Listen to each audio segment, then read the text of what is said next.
Bueno, tenemos esta charla aquí para hablar de un país que tristemente se ha sumado en los últimos años a la lista de los países donde es más difícil hacer periodismo en la región. América Latina históricamente ha sido una zona difícil para hacer periodismo. Estamos en un país donde durante varios años las estadísticas de asesinato de periodistas estuvieron entre las primeras en toda América Latina. Ahora México nos desplazó, pero Colombia fue durante años un territorio terrible, muy peligroso. Este lugar donde estamos hablando, la Fundación para la Libertad de Prensa, es un sitio clave para hablar de los riesgos que implica hacer periodismo en estos países, porque la fundación nació para proteger a los periodistas que estaban matando en Colombia en los 90. Aquí hubo años donde asesinaban 12, 14, 15 periodistas en un solo año, más de uno al mes. Desde el año 77, que fue el año en que yo nací, han asesinado más o menos 170 periodistas en Colombia. México es ahora el país que tiene las peores estadísticas de la región. Venezuela, sabemos que históricamente no ha sido un país donde asesinen a periodistas, pero sí es desde hace varios años un país donde es cada vez más difícil hacer periodismo, ¿no? Antes de entrar en materia, les pido que se presenten ustedes una a una, nombre y brevemente a qué se dedican, dónde han trabajado y qué han hecho. Vamos a empezar por María Eugenia. Soy periodista del Estado Apure. Me he dedicado al periodismo impreso en el diario Visión Apureña, que fue cerrado por falta de papel, porque en Venezuela se concentró la entrega de papel en el complejo Maneiro, que ofreció papel solo a los medios que estaban con el gobierno. Posteriormente trabajé en el Pitazo, y allí, pues, gracias a las alianzas que tiene el Pitazo, pues pude comenzar a trabajar en Una Ventana a la Libertad, que es una ONG que trabaja todo lo que es el tema de centros de detención preventiva, la defensa de los derechos de los privados de libertad. Mariana Duque, periodista del Estado Táchira. Yo inicié haciendo periodismo en Diario de los Andes. Es un diario que cubre la región andina, Táchira, Mérida y Trujillo. Diario de los Andes pasó de ser un diario en papel a ser semanario por esta misma situación que explica María Eugenia, y ahora pues digital y a través de las redes sociales. También fui corresponsal del diario Últimas Noticias, pero una vez hubo este cambio de directivas, con todos los cambios que esto trajo consigo, salí de Últimas Noticias y comencé a trabajar en el Pitazo hasta hace poco. También trabajo para una ONG que se llama Futuro Visible. Futuro Visible se encarga también de llevar a las comunidades información de manera como tradicional, ¿no? Con papelógrafos, notiaudios de manera distinta, y con la Fundación El Amparo, que ha generado varios proyectos de recopilación e investigación de las violaciones de derechos humanos en Venezuela. De hecho, esta organización ya ha llevado a la Corte Penal Internacional 3 denuncias por las diferentes crímenes de lesa humanidad, violaciones de derechos humanos cometidos en el Estado Táchira, en la zona fronteriza y también durante las protestas populares de 2014 y de 2017. Yo soy Sheila Urdaneta, soy periodista venezolana, vivo en el estado Zulia, que es frontera con Colombia por Maicao. Trabajo en el Pitazo, que es un medio multiplataforma que nació hace 7 años. Nació luego de que el gobierno comenzó a comprar los medios tradicionales en Venezuela. El director del Pitazo era el jefe de investigación de Últimas Noticias, sale de allí y fundó este medio. Colaboro con medios internacionales y soy la consultora de género ahora del Pitazo también.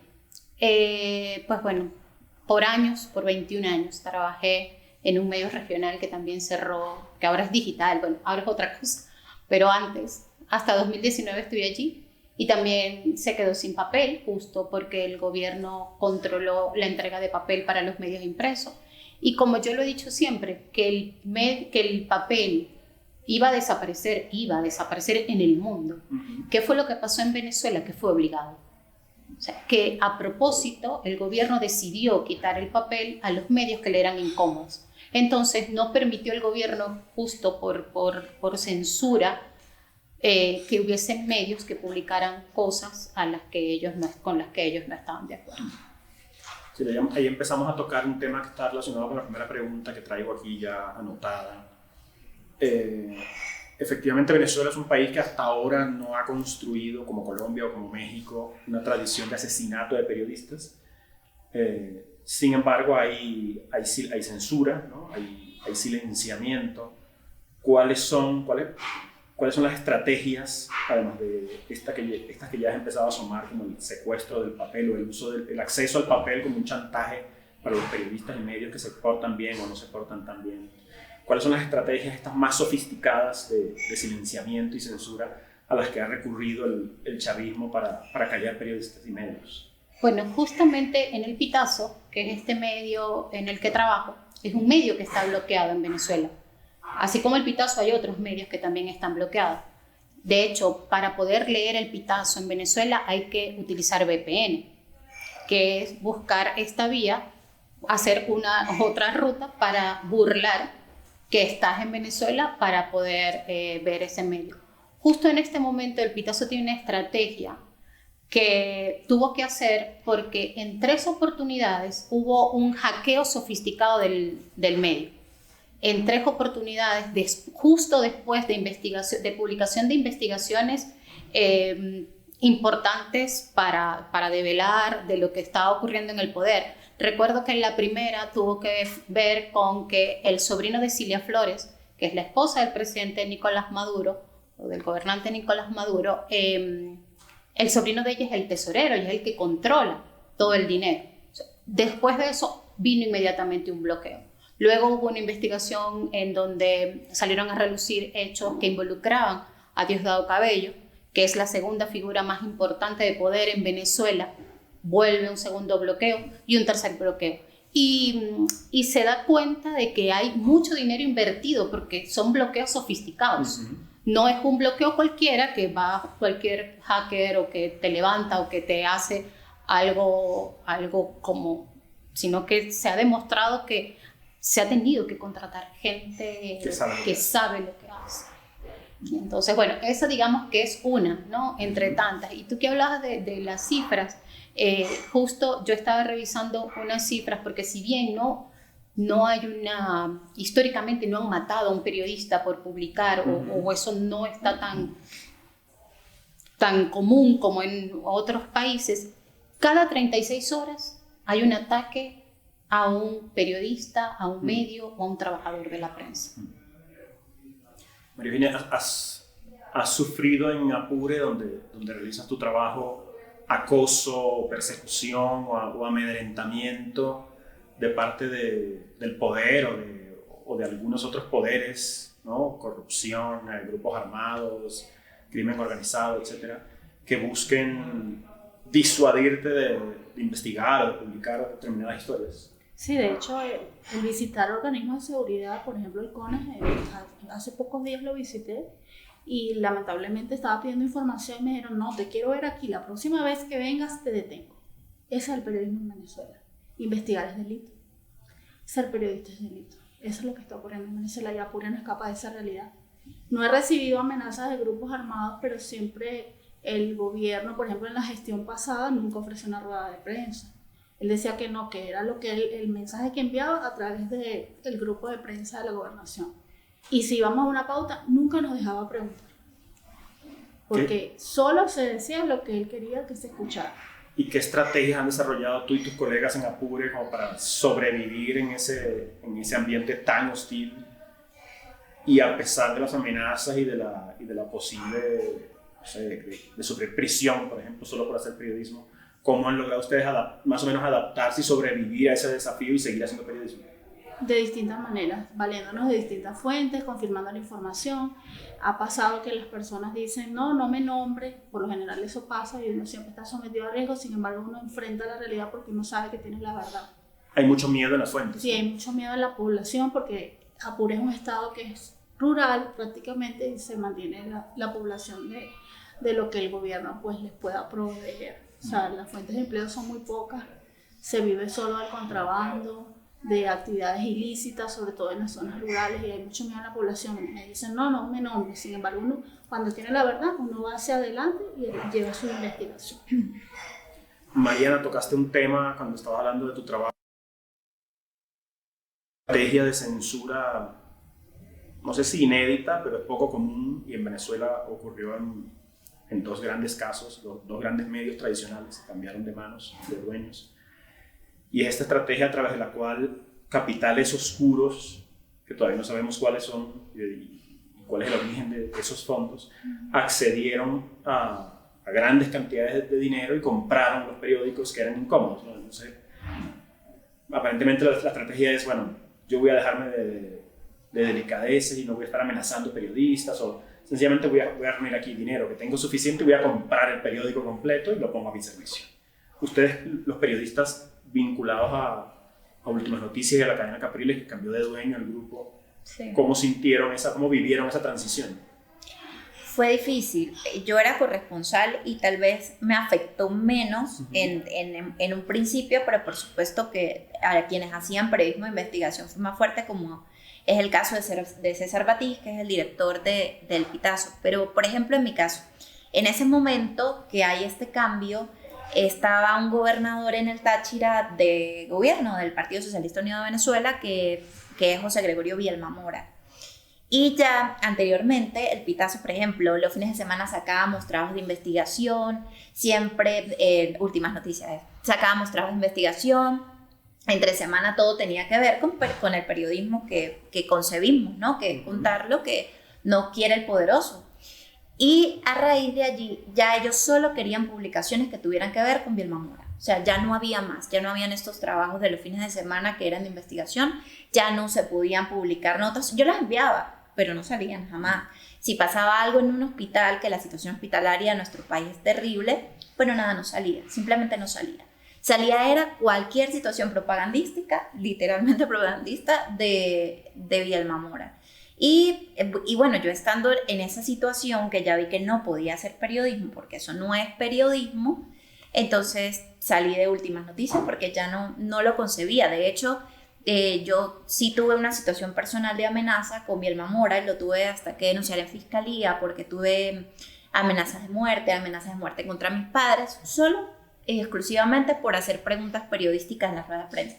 Eso era todo lo que ocurría, o por investigar y hacer trabajos para el Diario de los Andes y para el Pitazo en ese caso, que iban más allá, porque la crisis del Táchira, una vez él llegó, fue gigantesca. De hecho, él fue el responsable del cierre de la frontera entre Venezuela y Colombia, porque él fue el que la solicitó, realizó marchas para lograrlo y hacerse llamado Nicolás Maduro. Entonces, bueno, hacer un periodismo crítico en ese momento para él era una amenaza gigantesca.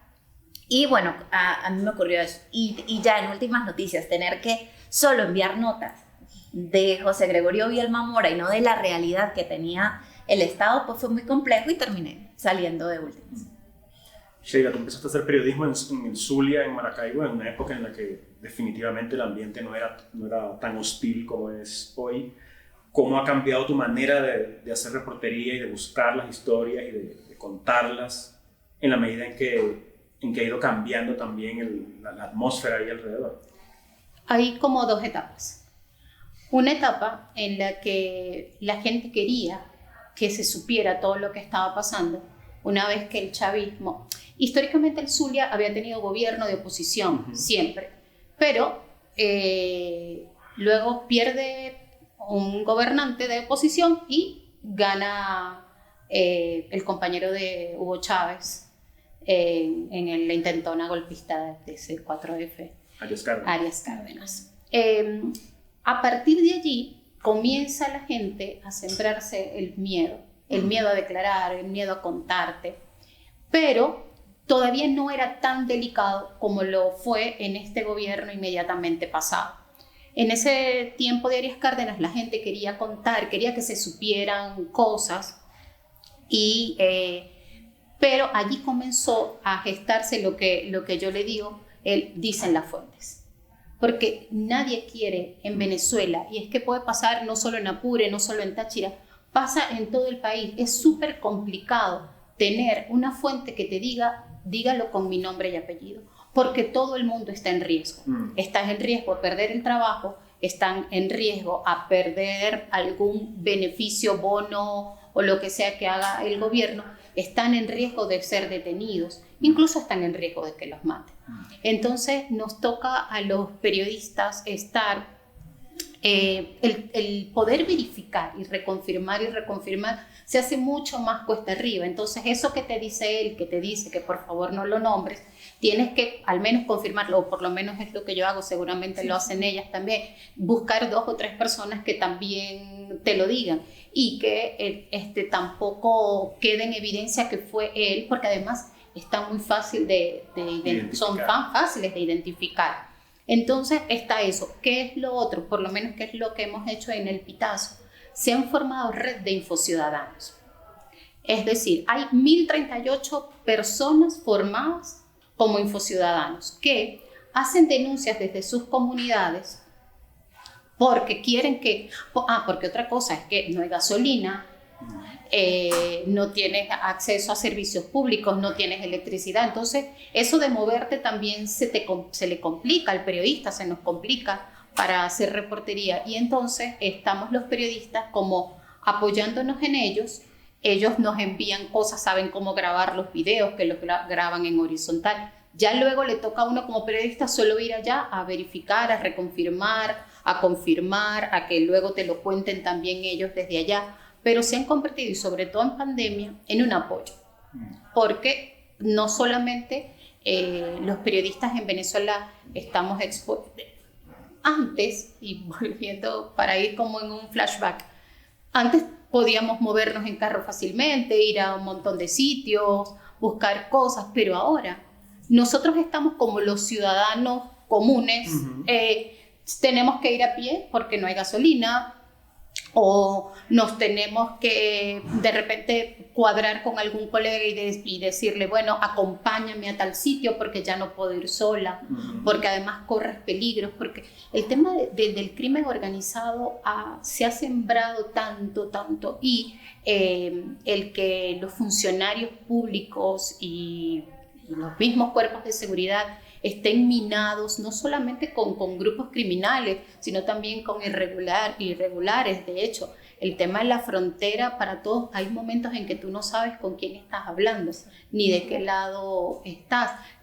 Una de las cosas que me parecía como a favor, aquí en Colombia, tú a un policía le podías preguntar, o por lo menos yo sentí la seguridad de preguntarle a un policía en Colombia algo. En Zulia yo no se los preguntaría jamás.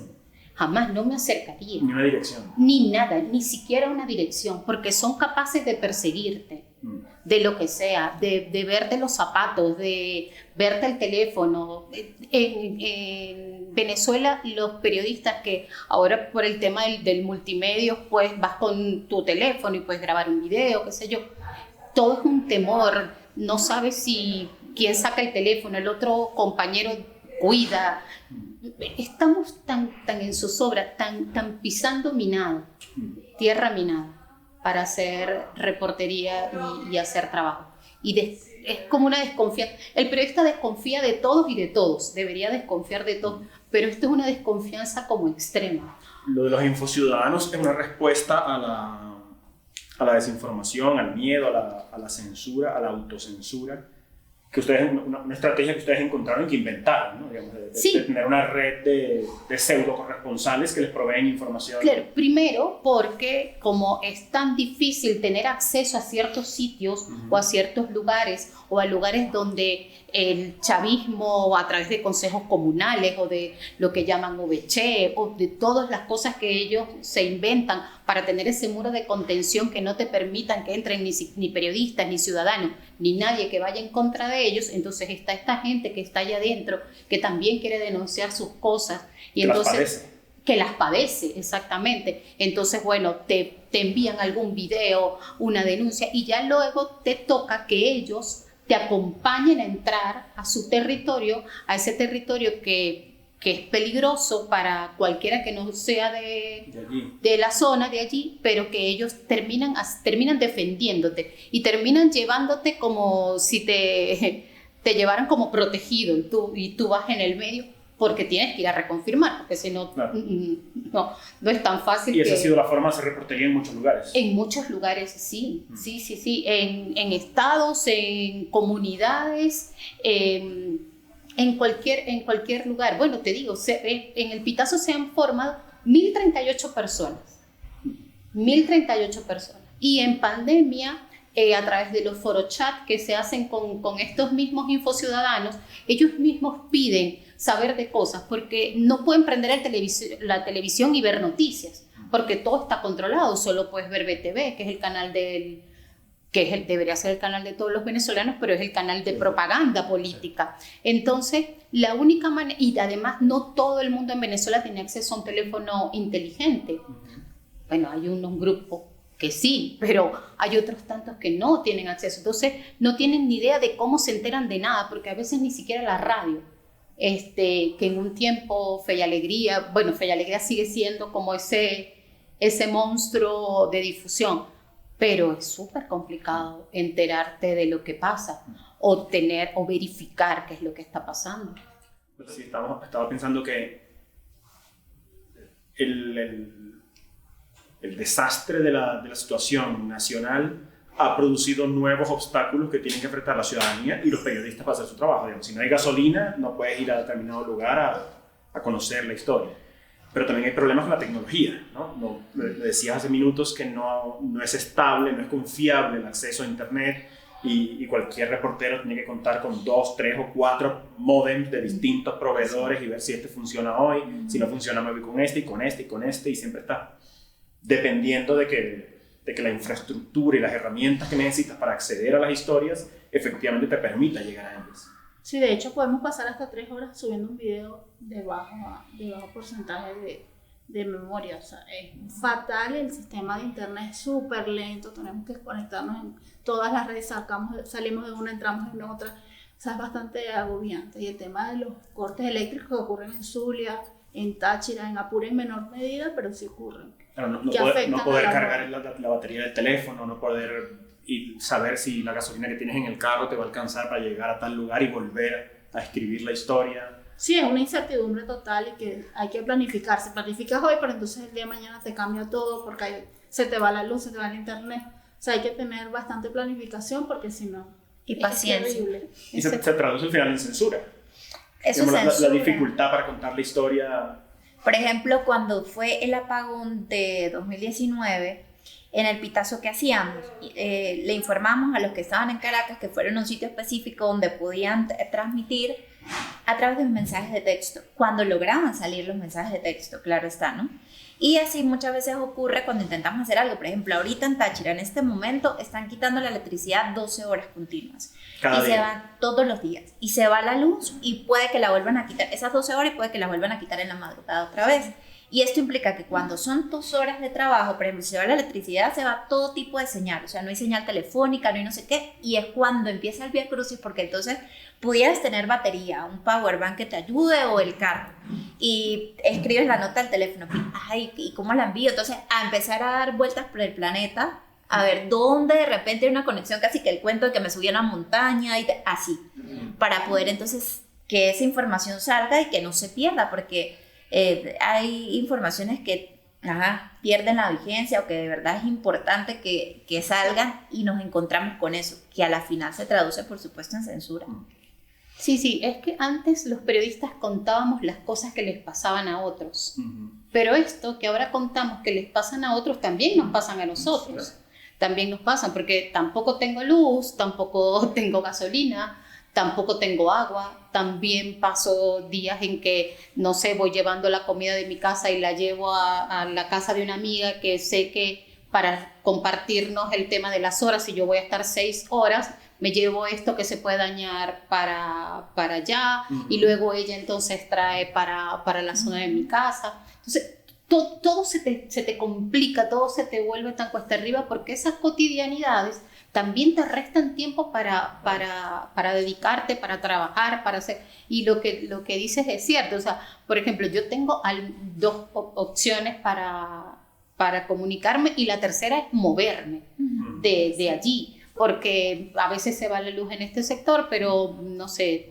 5 cuadras más allá puede que haya, entonces trabajas desde el carro, desde allí tratas de enviar la nota o vas con la computadora, temes que si vienen y te ven la computadora y no te roben. Es como todo Una carrera de obstáculos. Es toda una carrera de obstáculos. Que yo funciono mucho trabajar de noche. Para mí trabajar de noche me funciona bien. Y a veces estoy como digo, Dios mío, o sea, no sé, son las 8 de la noche y estoy tan cansada porque he estado durante todo el día resolviendo entre una cosa y la otra y la de más allá y la gente que además está, y que lo agradezco, yo como periodista lo agradezco mucho, que la gente me llame para contarme, sí, pero llega un momento en que tú dices, ya va un momento, estoy yo también resolviendo, sí, porque también estoy resolviendo como mis cotidianidades, pero bueno, nada, yo creo que en medio de todo, yo agradezco que hayan periodistas en Venezuela que queremos seguir diciendo las cosas como son, porque eso también sería muy, muy doloroso. Que no quede registro de esto. Que no quede registro de nada, que ganen los malos. ¿No? Que quieren callarte, que quieren censurarte, que están todos los días trabajando en función de censurarte, de lo que escribes en Twitter, de querer desmeritarte, de lo que decían, ahora no recuerdo si fue en on o en off, que alguien dijo de los compañeros de los medios del gobierno. Por ejemplo, que para mí Twitter es como mi termómetro. Twitter para mí es un termómetro. Allí me da luces, me da directrices, me da pautas, inclusive. Y yo no voy a publicar absolutamente nada en Twitter de lo que no tenga pruebas. Y lo que reclamo o pido explicación, también se lo pregunto en este caso al gobernador que acaba de salir de mi estado, que era un gobernador del Partido Socialista Unido de Venezuela.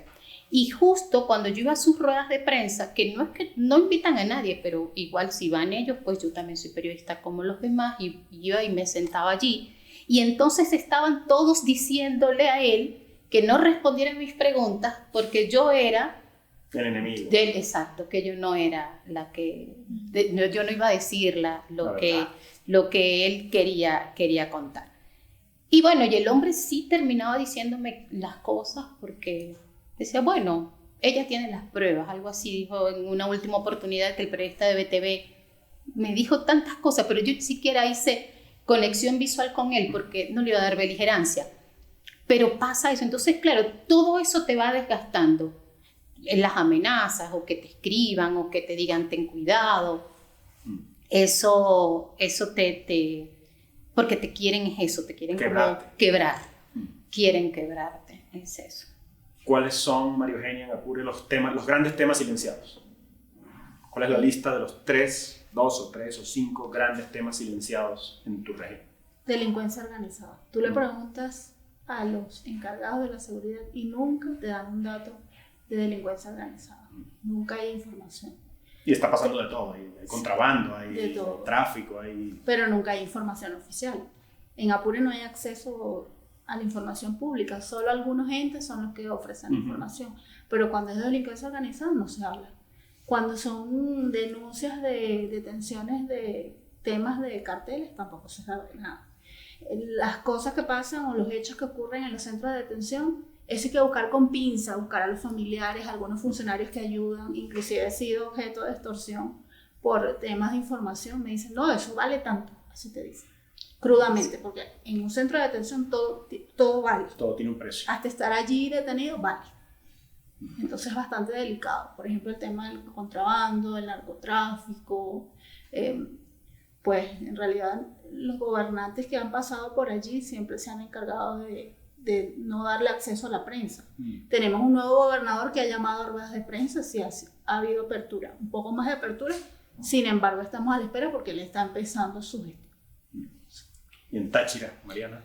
En Táchira, bueno, por ser frontera hay situaciones similares, por ejemplo, la actuación de grupos irregulares, eso es un tema censurado, es muy difícil encontrar información sobre ese tema, aunque la gente se atreva a decirte, pero como decía Sheila, mi nombre y mi cara, nada. Entonces, claro, también es un riesgo para nosotros porque, ¿y quién es fulanito? ¿No serás tú? Fulanito. Entonces, es complicado. Y esto implica también los temas de contrabando. Claro, nosotros hacemos periodismo hablando de este tema del contrabando, lo que pasa en las trochas, etcétera. Pero hay temas de mayor profundidad que también están censurados. No podemos tocar. ¿Por qué? Porque, bueno, hay intereses de poderosos. Y entonces bastante complicado hacer periodismo en ese sentido. Y aunque parezca increíble, muchas veces con la situación hospitalaria, eso es un tema súper censurado. Tienes que hacer un trabajo de hormiga para encontrar, aunque lo sepas a viva voz, y muchas veces uno ingrese no como periodista, sino que soy familiar de paciente, lo que sea, y veas y relates y tal. Pero hay cosas que no logras y que además necesitas fuentes que te digan, que te hablen. Hay médicos presos, ¿no? Allá en Táchira han metido como 2, 3 en Zulia también ha ocurrido. médicos presos. Por hablar. Claro, y hay médicos que están en el exilio. De hecho, el jefe del posgrado de medicina de la Universidad del Zulia vive en Colombia, porque él fue el primero que dijo sobre los casos COVID en Zulia, que fue donde murió el primer médico de todo el país por COVID, murió en Zulia.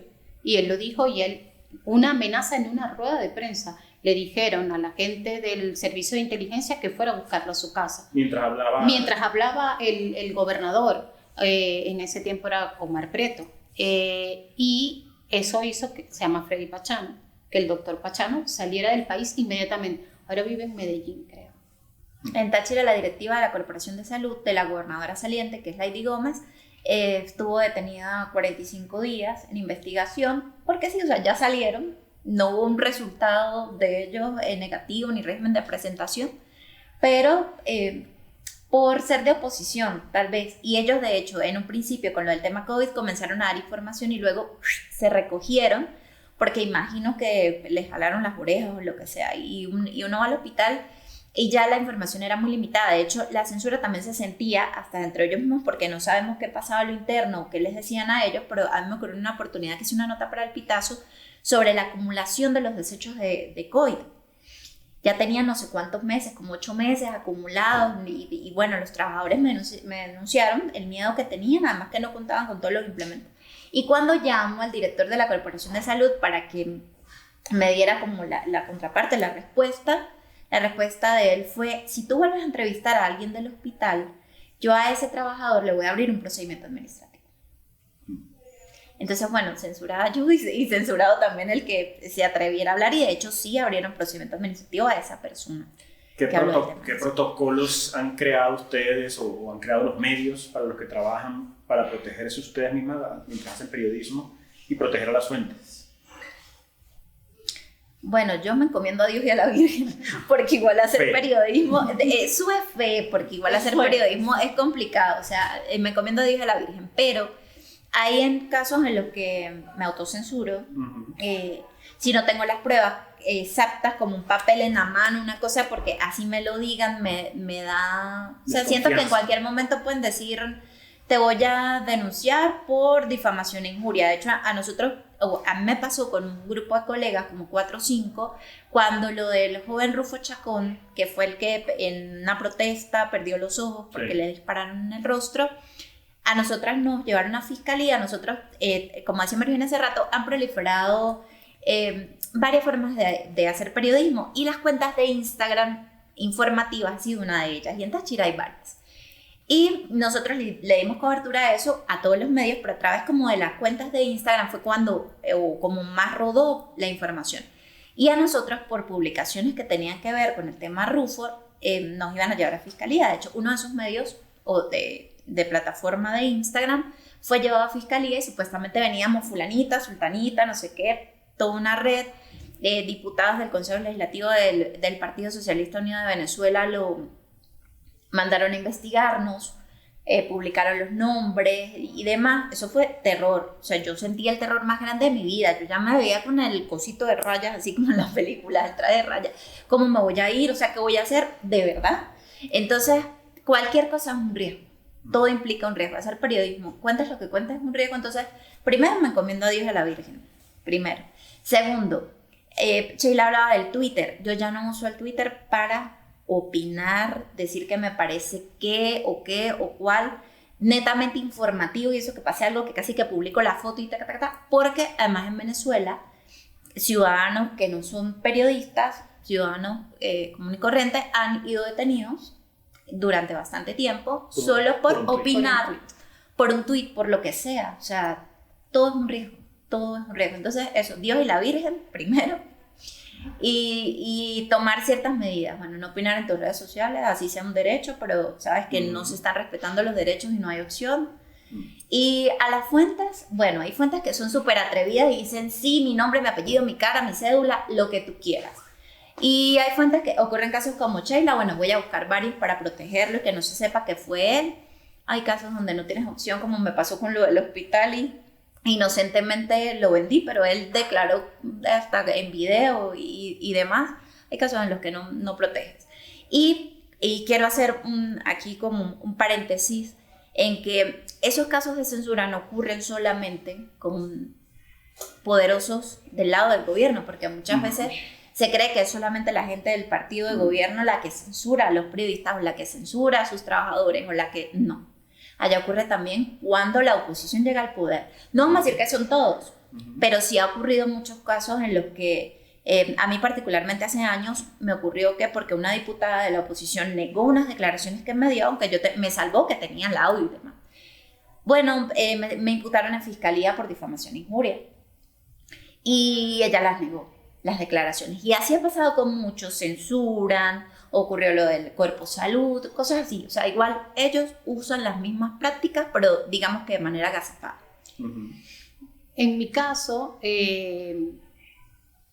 a ver, yo no jamás imaginé decirle a una fuente, mire, debería cuidarse. O sea, yo jamás imaginé. Usted está hablando mucho. Sí, exacto. O, mire, yo mejor, ¿por qué no se lo piensa bien y mejor no publico su nombre? Porque si yo publico su nombre, es muy evidente que va a ser usted. Y entonces yo voy a me va a quedar eso aquí sobre mis hombros, ese peso, si a usted le pasa algo. O sea, yo jamás, o sea, eso no se lo hubiese dicho nunca yo a nadie. Si él me lo estaba contando, yo me iba a estar disfrutando lo tengo, eso. Y además pensar, por aquí es el título, esto está perfecto por acá. Pero viendo todo lo que pasa, entonces los periodistas también nos hemos vuelto como las niñeras de la fuente. ¿Qué cosas he hecho yo? Por ejemplo, sacarlos de los sitios que pueden ser peligrosos para que declaren y llevarlos a otros sitios a que me cuenten. Por ejemplo, con el tema de salud, que es una de las... Bueno, Zulia es una frontera tan dinámica. Bueno, tú que viviste allá sabes cómo es. El crimen organizado es una de las cosas que... El tercer municipio más peligroso de Venezuela está en Zulia. El sicariato y la extorsión son los principales delitos que se cometen. Pero en el tema de salud hay muchísima opacidad, sobre todo con el tema de la pandemia. La pandemia hizo que el tema de salud en el estado Zulia quedara en cero, que estuviéramos ciegos todos, absolutamente todos. Yo pude conocer de cosas y escribir sobre cosas porque, claro, como había tanto desconocimiento de cómo atender, podías meterte por un lado o por el otro, como paciente o como lo que fuera, no sé, una persona normal. Yo iba y veía y escuchaba, y entonces, bueno, luego iba tratando de buscar la fuente. Y lo peor fue que mi mamá fue paciente COVID y un día mi mamá necesitaba 4 bombonas de oxígeno cada 24 horas. Y un día, a las 4 de la mañana, me llamó el proveedor del oxígeno para decirme que tenía que buscar urgente porque no había oxígeno en Maracaibo y solo había oxígeno para un hospital de todo el estado Zulia, con todos los números de pacientes COVID que tenía, y que además Zulia había sido el principal foco fuerte del estado. Para mí fue una carrera contra el tiempo y contra la vida de mi mamá, y yo tuve que llevarla a ese hospital. Entonces, ya a partir de allí, para mí nada fue desconocido, porque yo tuve que entrar con mi mamá a ese hospital Y todo lo que yo había visto antes era nada para lo que comencé a ver ahí adentro. Desde tener que llevar absolutamente todo, pagar médico, pagar enfermera, comprar todo el tratamiento. Solo mi mamá estaba allí para que le dieran oxígeno. Y tener que llevar además, si tenía que llevar, ponte 10 inyectadoras, tenía que llevar 20, porque 20 debía dejarlas como vacuna, el impuesto, como pago para que pudiera dejar pasar las demás. $1,000 diarios. Yo a veces he hecho, mi mamá murió el 13 de junio, y yo he hecho la película hacia atrás, y yo no sé de dónde, porque además mi tía enfermó también con ella. Yo no sé de dónde yo saqué tanto. Los amigos me ayudaron mucho, sí. Pero mis hermanos y yo nos quedamos como... Tuvieron que parir dinero. Pero todo, o sea, yo no sé cómo lo logramos. No sé cómo lo logramos. De verdad no lo sé. Justo por todo eso que estaba pasando allí. Porque además, no es lo mismo cuando tú entras a hacer reportería a una cosa que es un desastre, a que tienes a tu mamá allí en ese mismo desastre. En ese mismo desastre, y que los mismos médicos y enfermeras, a ellos también tenías que pagarles para poder estar allí, porque ¿qué pasó? Que los residentes fueron los que estuvieron al frente. Los que más se arriesgaron. Los que se arriesgaron, porque en un principio de la pandemia no habían equipos de seguridad para ningún médico. Una médico en ese tiempo me contó, un tapaboca como es el tradicional, ese puede usarse en casos, cada 3 horas debes cambiártelo. Cuando estás atendiendo paciente COVID, podían pasar 24 o 48 horas. ¿Cómo nos iban a contagiar? Los N95 que te dan 12 horas, la gente pasaba también. Semanas con eso. Con eso. No tenía, tú veías gente que se ponía, médicos que se ponían bolsas. Se ponen todavía, porque todavía. Bolsas en los pies, bolsas como de basura, como equipo de protección, de bioseguridad. Entonces, ahí ya no había manera de que nadie me dijera que eso no era cierto. Porque yo además, no me lo tenían que contar, ni siquiera los médicos. Y hace poco, que estuve haciendo un trabajo acompañando a un medio internacional, y logramos entrar nuevamente y escuchar a esos muchachos que además te dicen, por favor, pero yo le puedo hablar, pero puede distorsionar mi voz, porque ya yo he pasado por tanto y yo necesito graduarme, porque yo quiero irme, que necesito mi título para irme, pero si de repente se sabe que soy yo, que fue mi guardia, que no sé qué, se me daña la vida. Y entonces eso a uno como periodista no le puede. Bueno, yo no quiero que eso a mí dañarle la vida a nadie, y menos porque me esté ayudando para que yo luego cuente la historia. Ahora, todo este escenario hostil y sumamente adverso que hemos descrito, ¿encuentran ustedes que haya dejado en cada uno de sus casos y en el círculo en el que se mueven, que haya dejado algo positivo, que se puede rescatar de todo esto, de todo lo que ha ocurrido, ¿no?, en el país, pero específicamente en el periodismo que ustedes hacen en Venezuela? ¿Qué sacas tú en limpio de tu caso? Yo pienso que hay que vencer el miedo y sacar a relucir lo que está pasando, porque nosotros somos los encargados de hacer historia y no nos podemos amilanar. Puede ser que existan dificultades, porque las van a existir, pero por encima de todo está la labor periodística y el estar del lado de la comunidad, dar a conocer lo que está pasando, porque si nosotros no lo hacemos, no vamos a rendir, no nos vamos a rendir. Tenemos que dar la cara ante un país que está sumido en el miedo, que es el amigo más cercano a la dictadura, porque la dictadura lo que quiere es eso, silenciar, callar, que no se sepa nada. Pero lo importante es que el periodista siempre siga allí ejerciendo su labor y bueno, enfrentando los retos, ya sea por las redes sociales, ya sea por medios digitales, por distintas plataformas. Nos asusta, pero nos hace más fuertes. Somos fuertes, seguimos siendo atrevidos a pesar de todo, y hemos buscado la manera de informar, de llegar a las comunidades, de llevar esa información. Como te hablaba al principio, a veces llegamos con papelógrafos a los sitios para decirle... Se han creado estrategias, digamos. El periodismo venezolano se ha reinventado. Se ha reinventado, empezando que están cerradas las opciones de gobierno para hablarte. y cuesta mucho, a veces se logra, pero cuesta mucho. Entonces, bueno, las historias las cuentan los ciudadanos, los que padecen cada cosa, que además tú sabes que se ocurre porque eres un ciudadano más y lo vives. El periodismo se ha convertido en algo más humano. Y además de esto, te ha acercado más a las comunidades porque hay comunidades que no tienen acceso a nada prácticamente.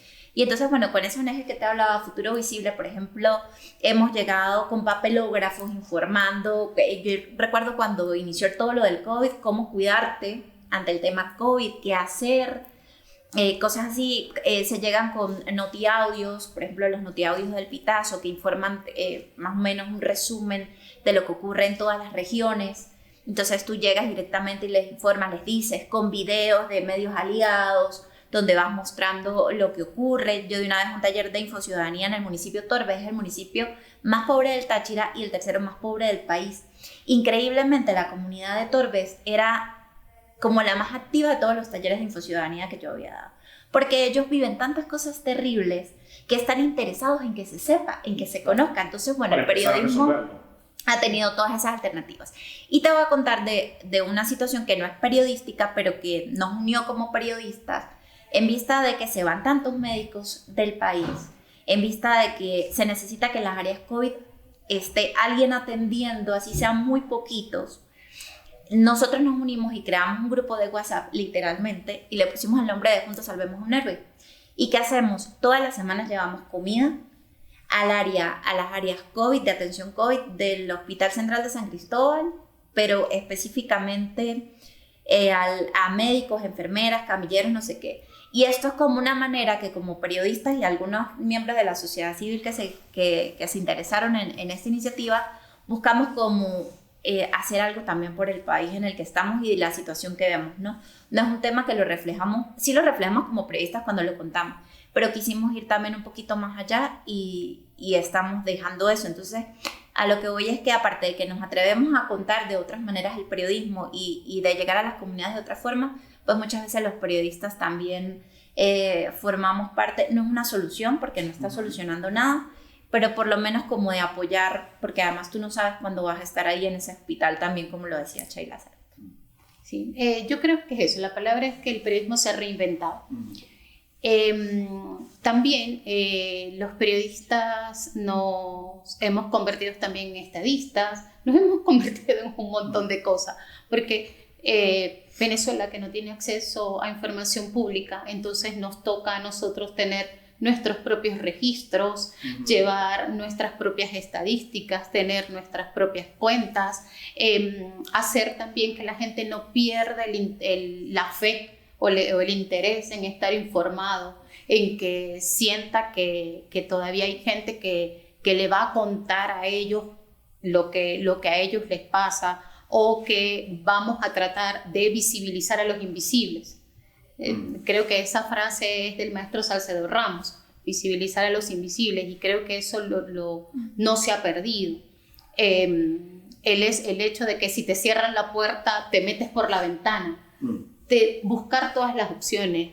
Lo del papelógrafo, tú a veces vas a comunidades y en los barrios, en los abastos de los barrios, la gente a las que les llegan los notiaudios o los que les llegan los grupos que están en los infociudadanos hacen papelógrafos, los pegan en el abasto, y a veces le dice el señor del abasto que a veces le llegan y le reclaman, no, ya esto está viejo, vamos a cambiarlo. Y entonces te llaman, mire, páseme otra cosa, ¿qué otra cosa puedo poner? ¿Qué puedo hacer? El tema de la solidaridad, del tejer redes para sostenerte como equipos. Antes los periodistas que hacíamos investigación éramos unos ermitaños, unos contracelosos de lo que hacía. Ahora buscamos colaboradores para publicar todos a la vez y también protegernos para estar más visibles todos. El hecho de que cuando quieres contar algo también te buscas aliados para poder decirlo, porque si como en este caso, de repente los temas que nosotros estamos trabajando ahora, quizás el Pitazo pudiera publicarlo, pero no sé si si todos los medios estén dispuestos Ujú. a publicar información, Y asumir el riesgo. asumir el riesgo. Entonces uno está, o por lo menos yo estoy todo el tiempo aquí con mis registros y mis subregistros y voy viendo, ahí van tantas cosas, ¿será que yo le voy a contar a tal medio o a tal periodista que tengo esto para ver si hay alguna posibilidad? Porque es que eso es lo que tú quieres como periodista, tú quieres contar, o sea, se me cierra la glotis si no lo digo.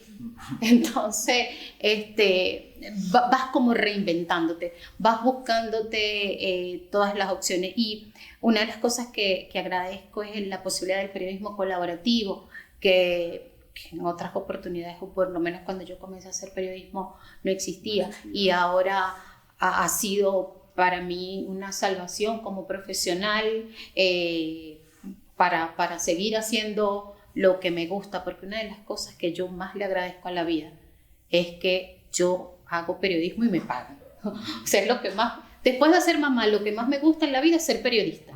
Y por eso me pagan. Entonces, está muy bien. Sí, creo que la mejor forma de prepararse uno en muchas actividades es entrenar en condiciones adversas o más difíciles, ¿no? Los ciclistas colombianos que han crecido en estas montañas y otras que están aquí no muy lejos son grandes escaladores porque nacieron y se criaron y entrenaron y se volvieron ciclistas profesionales a más de 3.000 metros de altura. Y el cuerpo y la sangre y el transporte de oxígeno a los músculos funciona de un modo determinado a 3.000 o 3.500 metros de altura. Entonces los ciclistas colombianos que crecieron escalando, respirando casi que por un pitillo, a más de 3.000 metros de altura, donde el oxígeno es menor, cuando van a las carreras, a las grandes competencias europeas, a 2.000 metros, 1.000, 1.500 metros por debajo de lo que ellos están acostumbrados, obviamente vuelan, ¿no? Están en condiciones mucho más cómodas. Yo espero que Venezuela en el corto plazo, ojalá, o máximo en el mediano, les provea a ustedes condiciones más favorables y como vienen acostumbradas a la dificultad, van a trabajar muy cómodas en lo que ya saben hacer. Muchas gracias por este tiempo que nos han dado y por compartir su experiencia. Gracias a ti. Muchísimas gracias a ustedes. Un honor.